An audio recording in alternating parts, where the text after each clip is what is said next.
Hi folks, Wooden Boat Dan here. Just wanted to give you a heads up. The podcast you're about to listen to was recorded several years ago, so some of the phone numbers, email addresses, website links, and time-sensitive information are no longer valid. Please keep that in mind as you listen. If you'd like to contact me, my email address is woodenboatdan@gmail.com. Thank you and enjoy the podcast. Welcome to Hooked on Wooden Boats weekly podcast episode number 85.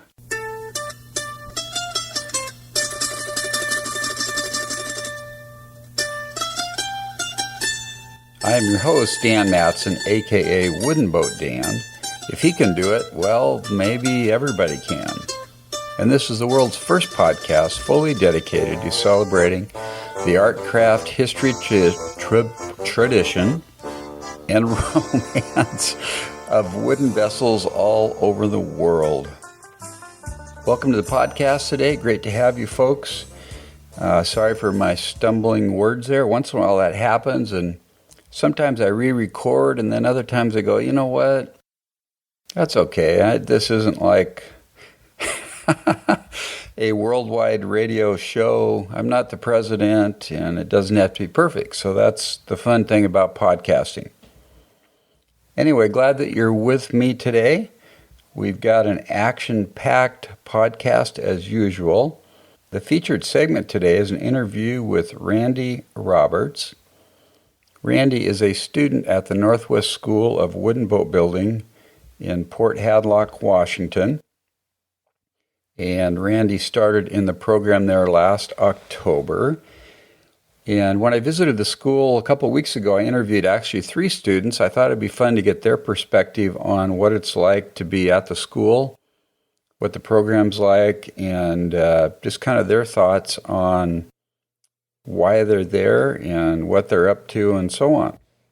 So that's what we've got going today. Randy Roberts, who's actually a retired U.S. military veteran from Colorado, I believe. Yep. Okay, moving on here. News and highlights from this past week. My wife and I had the privilege of going on an evening sail on the schooner Zodiac, which I podcasted about in episodes 82 and 83. The boat is moored in Bellingham, Washington. As you may or may not know, she's 160-foot sparred length. She's a 2-masted, gaff-rigged topsail schooner. Hey, that wasn't too bad. Built in 1924, she was a gift from one of the Johnson & Johnson family brothers to the other brother. Anyway, we got to go out on the boat, had an absolute blast. We had great wind. I would say we were somewhere in the 10 to 20 knots of wind. In fact, they had to reef the mainsail. Just had a blast. It was a little cool, but I'd rather be cool with wind than hot and sitting there hoping that something blows in. So I learned a few new nautical terms. Some of these I'd heard about, but I wasn't really sure what they were. On a tall ship, you sweat and tail.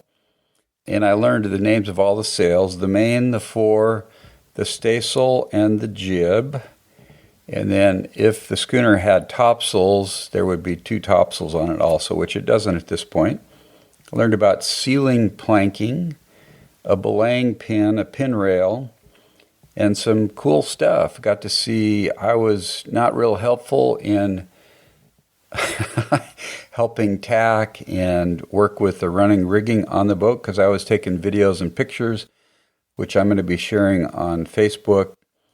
In fact, if you go to my Facebook page, which is facebook.com/woodenboatdan, I put a short video on there of being out on the boat, and I'll be adding some pictures here shortly. So this was the first time I had ever sailed on a wooden schooner, and for my wife also, and we had a great time. It was really fun. We didn't even get rained on, even though it looked like it was going to. Got to meet Captain Tim Mayer, which I hope to interview him and his dad, Carl.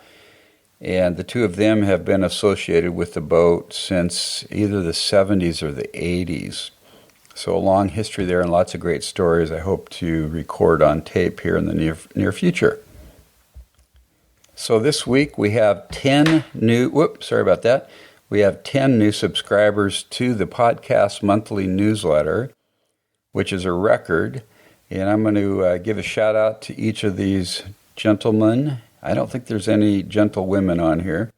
Stan Etner, Dave Verbeek, Chris Clodfelter, Denver Conway. Sorry about that, Denver. Kyle Strumer, Paul Luddington, Barry Schumann, Roger Curtis, Paul Ricketts, and Jeff Ferguson. These guys were brave and bold and signed up for my monthly e-newsletter, which if you haven't signed up yet, it's high time you do. Go to hookedonwoodenboats.com/subscribe. Give me your first and last name and your email address, and then you'll get my monthly newsletter, which I send out around the middle of the month. Tell you some of the fun things that are happening at Hooked on Wooden Boats, share some videos and different things, and also it gives me a way to connect with you on a more personal level, which I like to do that. So check it out. hookedonwoodenboats.com/subscribe. Let's see the other news here. I mentioned last week or the week before, I'm starting to make some East Coast connections because I want to start doing some phone interviews and get connected with the folks back on the East Coast of the U.S. because there's so much cool stuff going on there. So I've made a couple connections now, and I'm going to be doing some phone interviews, and I'm going to keep you in suspense about who I'm interviewing. Even though I gave one of the names last week, I'm not giving it this name this week. So anyway, I'm really looking forward to that, kind of expanding my horizons, and I hope to actually sometime, maybe next year, visit the East Coast and Mystic Seaport and go to Brooklyn, Maine, and go to New York to the Antique Boat Society or the Antique Boat Museum and do some fun stuff like that. So looking forward to it.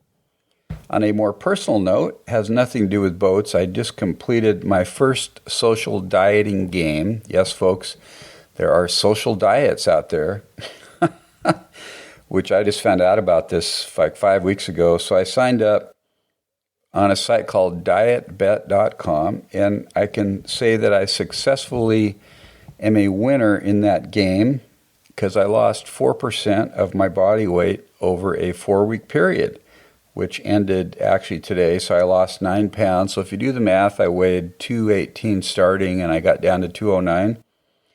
It worked so well, I think I'm going to sign up again for $50.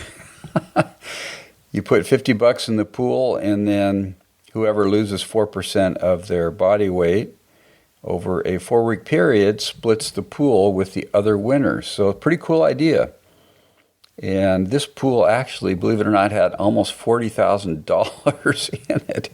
So I'm sure there were a lot of winners. So I'm kind of a math guy. I figured if 43% of the people in the pool win, that I would double my money. But I would say maybe more than that one. So, but the main thing is I lost some weight. I've been trying to lose weight. I've been trying to lose 18 pounds for 18 years, it seems like. I'm actually going to sign up again and try to lose another 9. So, hey, if you're interested, shoot me an email and I'll give you a link to the game I'm going into. Okay, we're going to move on now. No more diet stuff. This is all about wooden boats. I can't believe I got sidetracked like that. But hey, you got to mix it up once in a while, right? So if you didn't know by now, let me tell you that this podcast is about getting in the wooden boat game one way or the other. It's just a fun thing to do, and there's lots of ways to do it, and different levels of participation and involvement, and different monetary costs of those. It can be as simple as going to a wooden boat festival for $10 and having a blast and seeing some cool boats and getting out on the water. It could be becoming a volunteer on a tall ship in your neighborhood, which there's lots of those programs around now. It could be actually building a small boat and using it, or building a big boat for that matter. Or it could be listening to this podcast every week and getting your fix and hearing about the scamp that I'm going to build and about the canoe that I'm 90% done with still. and fun stuff like that. But anyway, it's a real blast. I would encourage you to get in the game. And also, just wanted to note, I am working on my ebook that I mentioned earlier. It's going to be titled Get in the Wooden Boat Game, Build Your First Boat. And in this book, I'm going to talk about how to go through the decision-making process. I'm having a hard time talking tonight. The decision-making process on what kind of boat you should build, what length boat you should build, what construction method, how long it's going to take, what's it going to cost, should you do stitch and glue or Carvel planked, should you build out of plywood or lumber, should you build from a kit or from plans or from a table of offsets, or should you design your own? I'm going to answer some of those questions to help people walk through the process of getting to their first boat build, which is an absolute blast. I built my first boat in 1972, and I've built one boat on an average of every 8 years since then, so I'm just completing my 5th boat now. So there you have it. We're going to move on now to the interview with Randy Roberts from the Northwest School of Wooden Boat Building. So take it away, Randy.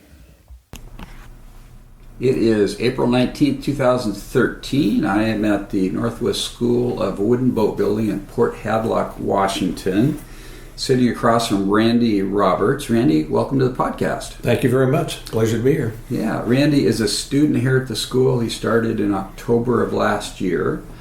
Randy, tell me a little bit about yourself, your background, what you were doing for the first few years of your life, and that sort of thing. Well, I'm a retired Air Force officer.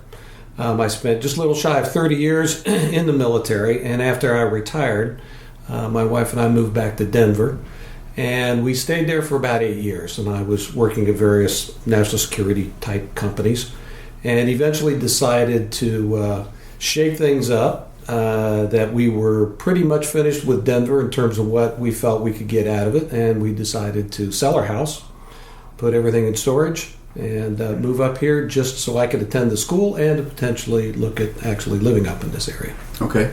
Now let's back up a little further. When you were a kid, where were you as a kid? Were you moving around a lot, or one place? Or No, I lived in one place. I grew up in Columbus, Ohio. Oh, okay. Went to Ohio State. I was in the ROTC program, which is what led me into the military. Did you do any boating or woodworking as a kid or young adult type of thing? No, except for the very odd, refinish a table kind of thing. My father had a couple degrees. One of them was in industrial arts that he had gotten prior to World War II, before I went overseas. And so he did a little woodworking, but I didn't participate in that when I was growing up. Were you interested in it, though, or you just not really at the time? I don't think, I think I just had other interests. Yeah. So right. I just, it wasn't something I avoided, but it wasn't something I pursued. I see. Okay. So then you were in the Air Force for almost 30 years. What was your role? What did you do in the Air Force? Well, I started out as a navigator electronic warfare officer, so I flew in B-52s for about five years. And then I went to a reconnaissance airplane called the Cobra Ball, an RC-135, and I did that for 3.5 years. When I finished with that, I went off to go do staff things, and I got in the intelligence community, and I pretty much stayed in the intelligence community then until I retired. Was that pretty interesting? Oh, it's fascinating. Yeah. I was what is considered to be an expert, I guess, in signals intelligence, and so that was kind of my field. Working with the NSA and related agencies. So it was very interesting. Took us all over the world. I had the opportunity to be a field commander 4 times, which is usually a bit rare. Wow! So it was quite interesting. I enjoyed it a lot. Were you involved in any of the wars over the last few years, or? Only in the sense that the facilities I had, I was a commander of. We participated in those events, providing information to warfighters. So, in that regard, I did not deploy downrange into theater. So my role was to really sit back and watch in other ways. Okay. So you're one of those guys that us civilians see in movies that's doing all this top secret stuff to crack codes and I guess figure you out put it that enemy way. signals and all Yeah, that. sure. I guess you can put it that way. Very cool. So that's a pretty big transition from 30 years of doing that to going to a wooden boat school in Port Hadlock, Washington. Let me ask you this. When did you first hear about the boat school? I actually found it on the internet. About 3 years ago, I decided to pursue using my post 9/11 GI Bill. So that was available. I had For education. For education, I had about 3 years available. So I looked into other schools. I had interests in geology and archaeology and oceanography and those kind of disciplines, things that I did not take in college and obviously I did not do in the military. But eventually, my wife finally convinced me I probably didn't want to go to school, sit in class, write a bunch of papers. I'd written enough papers in my life. I had a master's degree in something else. And so I ultimately came to the conclusion that I could pursue those things with just simply reading materials as a hobby. The wooden boat school interested me because it would give me an opportunity to work with my hands. I have had an interest in wood my whole life. I enjoy very well crafted wood kind of things. My wife and I used to collect antiques, which were by and large wood in nature. I do like to sail. It's something that we started off and on over the last, I'd say probably 8 years. Oh, okay.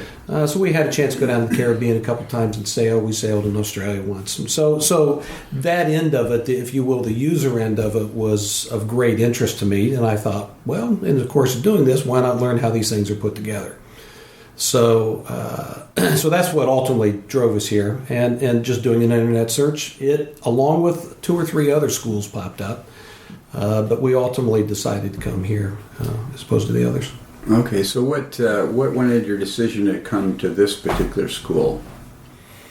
Well, actually, I would have been here 2 years ago, but I had a very significant back injury that pretty much left me unable to walk for a couple months. So that put the kibosh on doing anything, and that would have been in 2011. And so once I was recovered from that, enough to be able to get up and do the things I needed to do, we went ahead, my wife and I talked about it, and then ultimately came to the conclusion that we would sell the house. The market was improving in Denver. And so we packed up and we decided to come up here. I would say that decision was probably ultimately made, well over a year ago, because we had to go through the whole bit of selling the house. So easily a year, maybe a year and a few months from this point when we decided to attend school. Have you ever been out here before, to the Seattle area or Port Townsend? Or? A little bit. I came out to Seattle a couple times, or let's say to the Washington, Oregon area for work a few times. My brother has a place, a second home down on the Oregon coast, so my wife and I used to come out quite a bit to his place.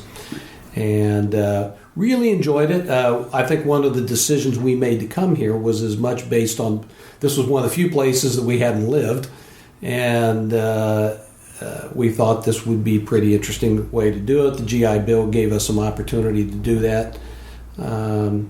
So ultimately we came up here really to see whether we liked the area, to see if sailing up here is as good as everybody says it is, and at the same time do a little bit of boat school.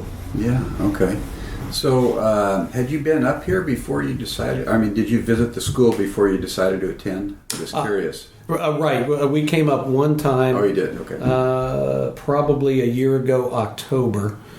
In fact, I would have been up here that previous year before, but that's when this whole back thing was evolving. So we came up, I think, overnight, a year ago, October, and visited the school and spent a night in Port Townsend. Of course, it was one of those October days to absolutely die for. Oh, really? I mean, you're walking around and going, my gosh, this place is paradise. It's just like Hawaii is 15 degrees cooler, right? Yeah.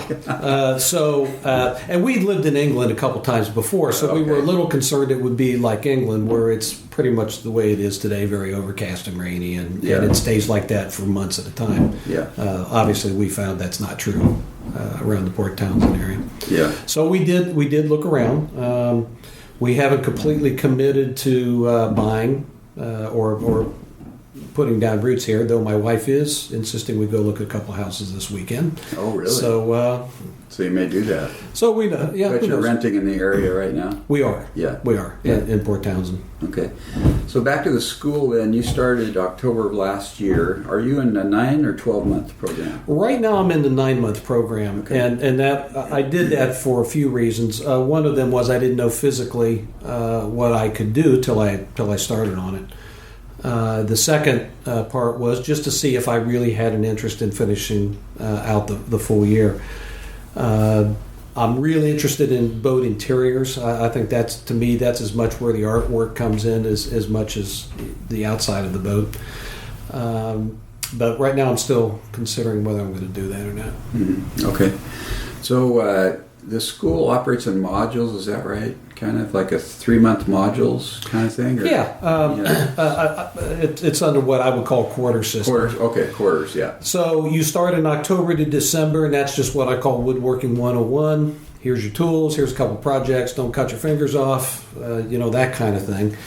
And then after the Christmas break, one comes back and goes into one of 3 tracks, either traditional small boat, traditional big boat, or contemporary.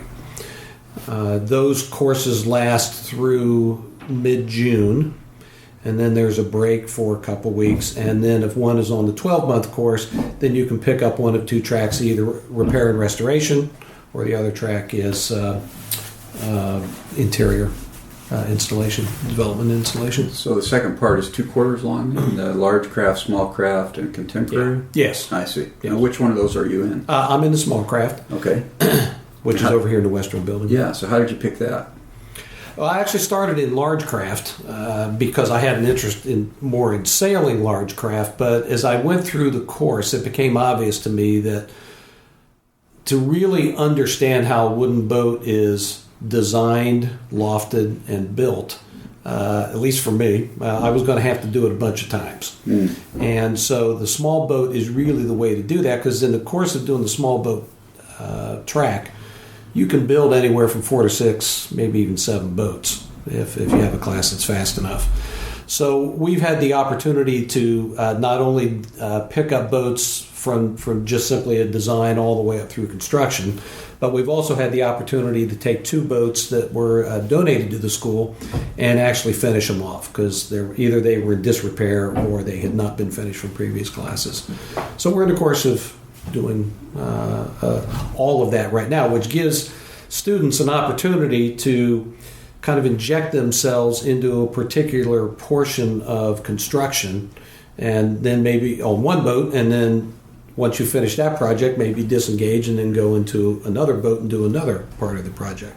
So things are not what I would describe as very linear in the sense that, okay, you 3 guys are going to go over here and build that boat. You're going to start all the way from lofting all the way through finished construction. Instead, we go back and forth between projects. Part of that is based on desire.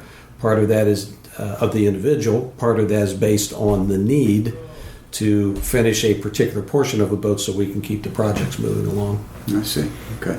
What particular boats have you worked on so far?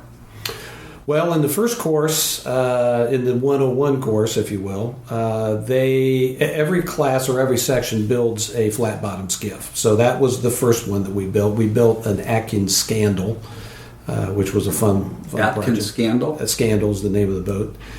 Right now, we are in the middle of working on a Sid skiff, a Davis-designed workboat, a boat for the BBC, specifically a project the BBC has contracted with the school to build 3 boats, actually, to replicate John Wesley Powell's ride down the Colorado in 1869. And so the small craft are building the smaller of the 3 boats.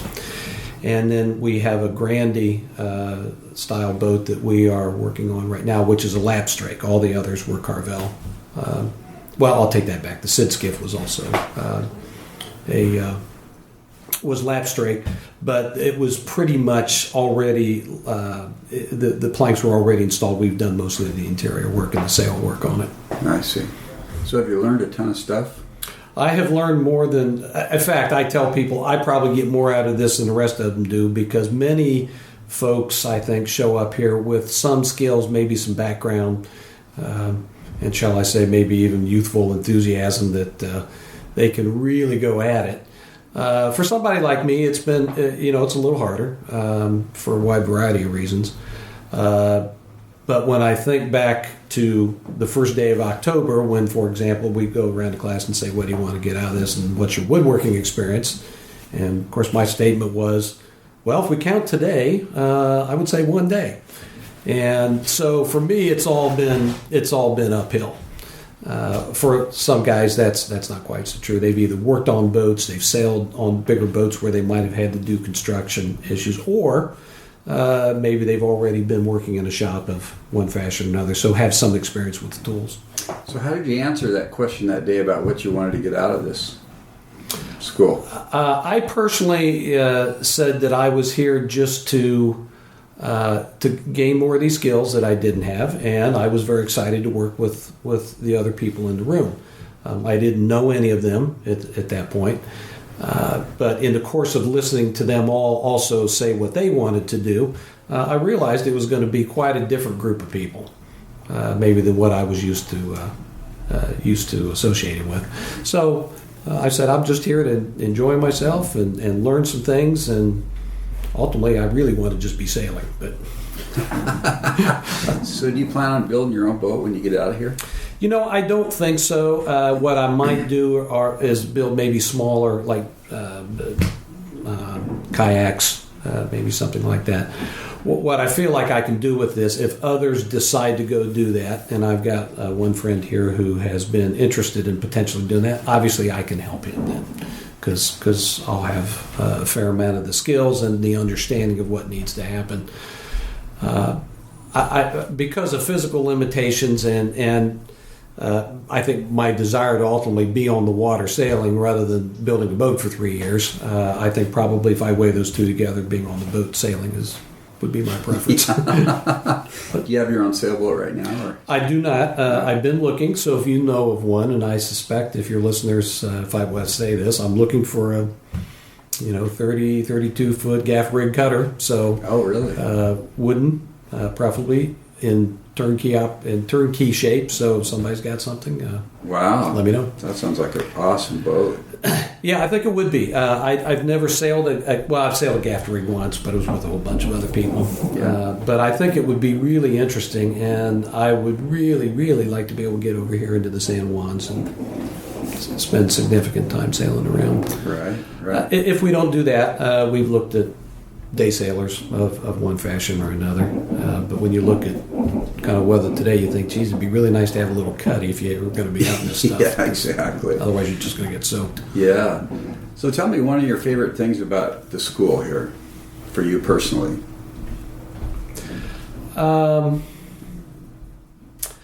I think it's really learning to use the tools in a competent way, and the satisfaction that comes out of ultimately mastering, or at least being competent enough to use the tool.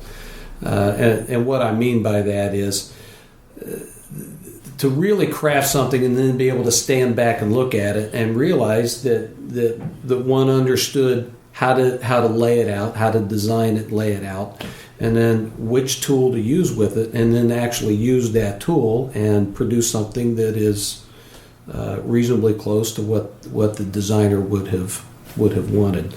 It is a bit of a struggle for me. I don't mind confessing that.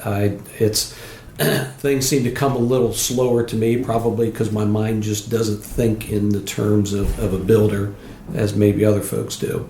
So for me, it's every little victory is a good victory, and they're probably small compared to many other people. Mm-hmm. But for me personally, I've got great satisfaction out of learning to use those tools without either hurting myself or someone else, or and those can be used for a lot of different purposes, not just wooden boats. Probably they can be, and I do have some interest in constructing furniture of one fashion or another, maybe kitchen cabinets, that kind of thing. Yeah. So you're exactly right that the skills can transition over, and I would say the other thing is that I think every profession has it, that ultimately as you gain experience, what you really come away with is a sense of how to solve problems. I had it in the airplane, I had it in the military, in fact in the jets we would call it air sense, that with enough experience you just kind of knew what to do next. I find that I'm still developing that here, and that's probably one of my biggest challenges to the school, is that my mind just doesn't think in the solution space like it should. And it can be frustrating at times because I'm used to knowing what I'm doing and how to do it and not having to ask somebody. So it's something I've just got to work on, of thinking, how do I solve this problem? Having said that, the instructors are outstanding.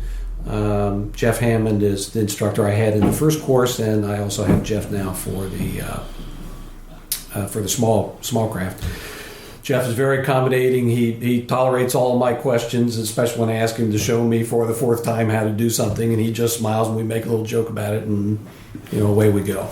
So that has also been the other side of that. What's enjoyable. So that's like a big part of really what you're learning here is problem solving and building stuff with wood. I would say that's absolutely true. Yeah. And part of the reason is because my mind tends to work in a place, and the military again trained me to think this way, in that every function, every task has a certain way that it should be done. So there's a standardization, there's a checklist, if you will, do this and then this and that and then something else.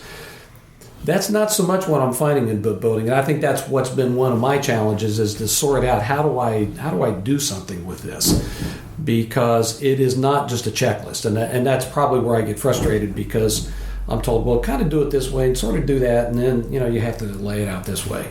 But then when you do it, you find out it's not perfect in the way that you can lay it out. There's some other challenge that goes with it. Yeah, and it's that next little bit of how do I solve that problem is, I think, what the school ultimately will train people in, is how to solve some of those problems that have multiple solutions.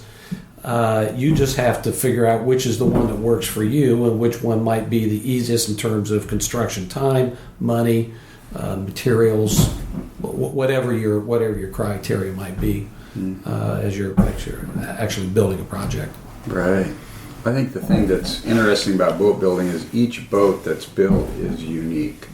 Even if it's the same boat as you built last time, it's all unique. Every piece of wood is a little different. It's going to be screwed or riveted together differently. It's just not going to be exactly the same. It has its own personality. And I think that's kind of what makes it fun. Yeah, I would say that's true. And one could build the molds, for example, and you could keep the molds and build multiple versions of the same boat. But the wood that you have might be a little drier than the last boat you built, so it might not lay down exactly right or exactly the same. One might make some mistakes, which is very common. I've done some of those myself. As you would expect in a school, even the instructors make mistakes, and I think it's really good of them to be very open about that. Jeff will go, geez, I turned that around. I should have done it the other way. And so that helps give confidence to the rest of us that there is no perfect in wooden boat building. Yeah. You want to try to achieve perfect, but to get there is almost impossible. And it was something I had to come to grips with, as Jeff said to me in my first midterm. He said, "Randy, leave your Type A personality at the door. Just come on in and have fun." And so I was able to do that. In fact, that was very good guidance, I thought. So I accomplished what I accomplished. One of the challenges, I think, if one is overly competitive, you might have a tendency to try to keep up with other people. And I've now learned I can't do that. I go at the speed I go. I get done what I get done. Yeah. At the end of the day, as you asked me earlier, I have learned a tremendous amount. And I think very much like when one gets your pilot's license, they'll tell you many times, this is simply now your license to learn.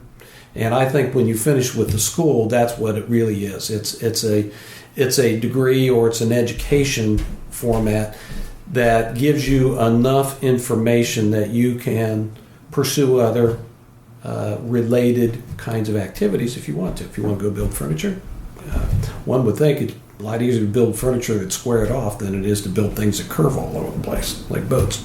Right. So it's got a lot of applicability, certainly outside of this realm. Well, let's wrap it up with one other question here, Randy. For those that are listening that maybe you've piqued their interest about coming to this school or another wooden boat school, what would you say to those people? I would say understand why you want to come to the school and then do it. One of the things that for me as an older guy was physical limitations, and can I keep up with younger people, and is this really what I want to do? What I discovered was sometimes that as long as you have enough of an interest to want to pursue it, where it takes you in the future, you really don't know. And my guidance would be, don't even worry about it. Just take it one day at a time. Come on in, talk with the people that are both the instructors and with your fellow students. You will teach them as much as they will teach you, because we all have different experiences. And just try to find a way to blend in with the group, but ultimately keep in mind what really is of interest to you, and then pursue that. In America today, it's a problem. Obviously, the economy has not been what it would have been before, and a lot of people worry about coming up here.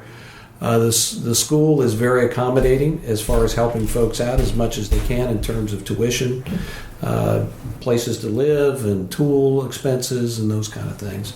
So all of those problems have been identified by the school, and I think in most cases they have very good solutions. So ultimately, if it's something you want to pursue, if not now, when? Very cool. Well, I'm a little jealous that you're attending and I'm not right now. Well, come on over. I think they've got applications right around the corner, and you can sign up tomorrow. I wish I could. I've got some other obligations to take care of right now, but maybe someday. That's on my bucket list. So anyway, appreciate your time today, Randy. Best of luck to you at the school, and I'll let you get back to your boat class. So take care. Okay, very good. Thank you. I enjoyed it. Okay. Randy, thanks for taking the time to do the interview. It was fun sitting down with you and talking about what's happening at the school, what it's like to be a student, and what you expect to do when you get all done with this. So thanks again for doing that. Really appreciate it. Okay, I'd love it if you would connect with me on email, dan@hookedonwoodenboats.com. Subscribe to my e-newsletter, which is hookedonwoodenboats.com/subscribe. You can leave comments on my blog. So in case you didn't know, the way this works, each week when I publish the podcast on Thursday, I write a blog post on my website, and I have pictures and the links and things like that. So I would encourage you to check that out. At the bottom of those are called show notes. At the bottom of the show notes, there's places where you can leave comments if you'd like to. There's also a button on the right side of my website where you could leave me a voicemail if you had a question or wanted to give me some feedback. I'd love to hear from you. If you have ideas of people I could interview, especially if you know somebody personally that you know would be willing to be interviewed in the wooden boat world, that would be cool. So lots of ways to connect there. If you go to facebook.com/woodenboatdan, you can find me on Facebook, and I'm starting to get a little more active there with showing some photos and videos and things of some of the stuff I've been doing, which is pretty cool. If you do make purchases from Amazon or Jamestown distributors, if you make it through my link, I get paid a small commission.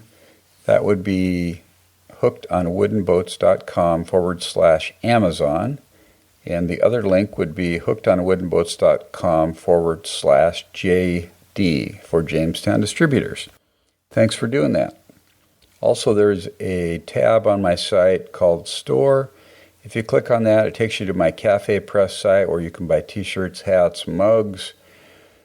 Oh, what else can you buy? Bumper stickers, lots of fun stuff. So check that out if you get a chance also.